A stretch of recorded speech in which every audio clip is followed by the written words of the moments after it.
Perkenalkan, nama saya Fiona Genoveva Laurensi Apa dengan NIM 2202010305, semester 6, kelas C dari Hukum Acara Ketatanegaraan. Di sini saya akan menjelaskan tentang tugas mandiri dari Hukum Acara Ketatanegaraan dengan tema yang sudah dibagi, yaitu Hukum Acara Pembubaran Partai Politik. Dan topik yang saya pilih yaitu implikasi pembubaran Partai Komunis Indonesia terhadap sistem demokrasi di Indonesia. Saya akan menjelaskan, kebebasan berserikat, berkumpul dan berorganisasi adalah sebuah instrumen hak asasi yang berlaku secara universal dan regional. Kebebasan berserikat juga tunduk pada batasan-batasan yang tertentu yang berlaku secara umum terhadap hak asasi manusia atau HAM. Partai politik merupakan salah satu ide wujud ekspresi dari adanya kebebasan berserikat, berkumpul, dan berpendapat. Partai politik juga memiliki potensi yang sangat penting bagi sistem demokrasi. Partai politik juga memainkan peran penghubung yang sangat strategis antara proses pemerintahan dengan warga negaranya. Kebebasan berserikat bukan berarti dapat dilakukan dalam artian yang sebebas-bebasnya. Pemberian pembatasan dinilai perlu untuk dilakukan guna memberikan jaminan untuk keamanan nasional, keselamatan negara, mencegah kejahatan, melindungi kesejahteraan moral, serta melindungi hak dan kebebasan lainnya yang tergandung dalam masyarakat demokratis. Pembatasan yang diberikan harus ditafsirkan secara ketat bahwa pembatasan itu harus diatur dalam aturan hukum dan harus dilakukan untuk mencapai tujuan dalam masyarakat demokratis dan harus benar-benar dibutuhkan sesuai proporsional kebutuhan sosial. Dua topik pembahasan yang saya ambil di sini yaitu yang pertama, bagaimana peran Partai Komunis Indonesia atau PKI dalam pembentukan sistem demokrasi di Indonesia, dan yang kedua, bagaimana dampak pembubaran Partai Komunis Indonesia atau PKI terhadap stabilitas politik di Indonesia. Baik, kita masuk dalam pokok pembahasan yang pertama, yaitu peran Partai Komunis Indonesia atau PKI dalam sistem demokrasi di Indonesia. Keberadaan partai politik di dalam suatu negara yang menganut paham demokrasi dinilai memiliki peran yang strategis. Sebab itu, negara demokrasi sudah sepatutnya dalam menentukan pimpinan kekuasaan negaranya dibangun dengan sistem kepartaian. Tanpa adanya partai politik, maka demokrasi tidak dapat berjalan, karena partai politik itu berfungsi sebagai perantara antara rakyat dan negaranya. Kebebasan berserikat sebagai hak asasi manusia memiliki batasan yang diperlukan dalam masyarakat demokratis demi keamanan nasional dan keselamatan publik, untuk mencegah kejahatan serta melindungi kesehatan dan moral, serta juga melindungi hak dan kebebasan lainnya sebagai warga negara. Pembatasan yang dibutuhkan dalam masyarakat demokratis merupakan garis apresiasi yang harus menyeimbangkan antara kepentingan publik dan kepentingan privat. Pembatasan tersebut harus ditafsirkan secara ketat, yang meliputi bahwa pembatasan harus diatur dalam aturan hukum, dilakukan semata-mata untuk mencapai tujuan dalam masyarakat demokratis, dan harus memang benar-benar dibutuhkan dan bersifat proporsional sebagai suatu kebutuhan sosial.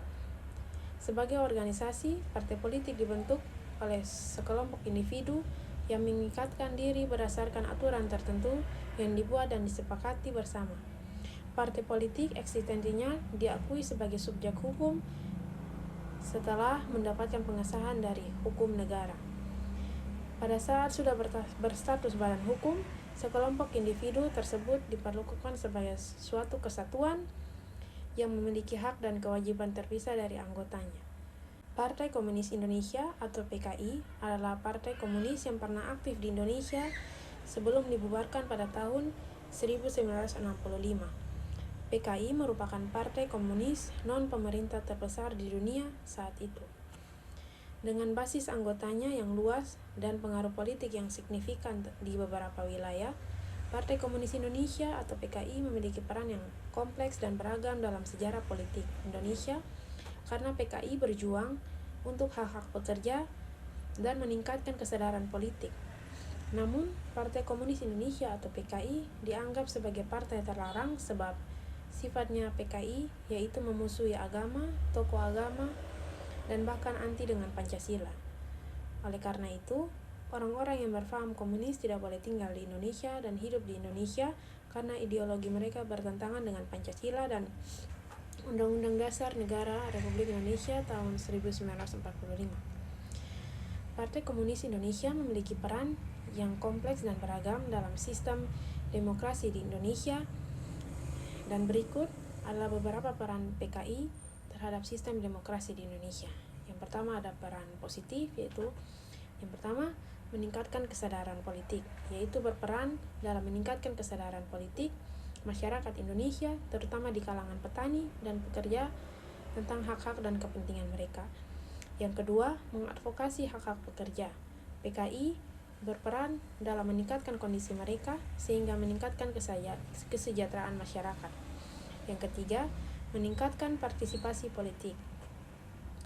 PKI berperan dalam meningkatkan partisipasi politik masyarakat Indonesia, terutama di kalangan masyarakat yang kurang terwakili sehingga memungkinkan suara mereka didengar oleh pemerintah. Yang kedua, ada peran negatif. Peran negatif mempunyai 3 peran, yaitu yang pertama ada konflik ideologi. PKI memiliki konflik ideologi yang berbeda dengan pemerintah dan kelompok lainnya di Indonesia, sehingga menimbulkan konflik ideologi yang mempengaruhi stabilitas politik.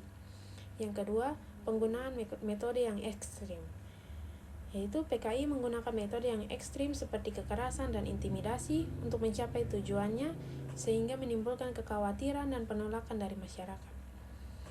Yang keempat, ancaman stabilitas. PKI dianggap sebagai ancaman stabilitas terhadap sistem politik di Indonesia sehingga memungkinkan pemerintah untuk mengambil tindakan keras terhadap PKI dan para anggotanya. Berikut dampak terhadap sistem demokrasi. Yang pertama ada pemberantasan kebebasan berpolitik, yaitu konflik ideologi dan tindakan keras pemerintah terhadap Partai Komunis Indonesia memungkinkan pembatasan kebebasan berpolitik di Indonesia sehingga mengurangi partisipasi politik dan mempengaruhi stabilitas politik. Yang kedua, kekerasan dan pelanggaran HAM. Konflik antara PKI dan pemerintah memungkinkan kekerasan dan pelanggaran hak asasi manusia yang signifikan sehingga mempengaruhi reputasi Indonesia di mata internasional.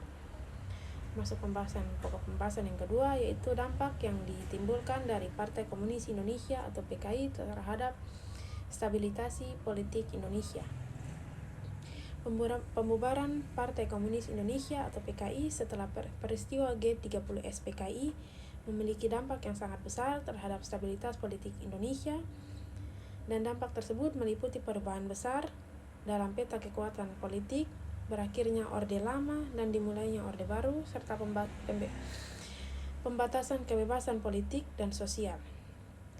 Berikut merupakan dampak dan perubahannya, yaitu meliputi yang pertama ada perubahan peta kekuatan politik, yang kedua penggantian orde, yang ketiga represi dan pembatasan, yang keempat dampak sosial, dan kelima dampak ekonomi. Sekian penjelasan dari saya mengenai implikasi pembubaran Partai Komunis Indonesia atau PKI terhadap sistem demokrasi di Indonesia.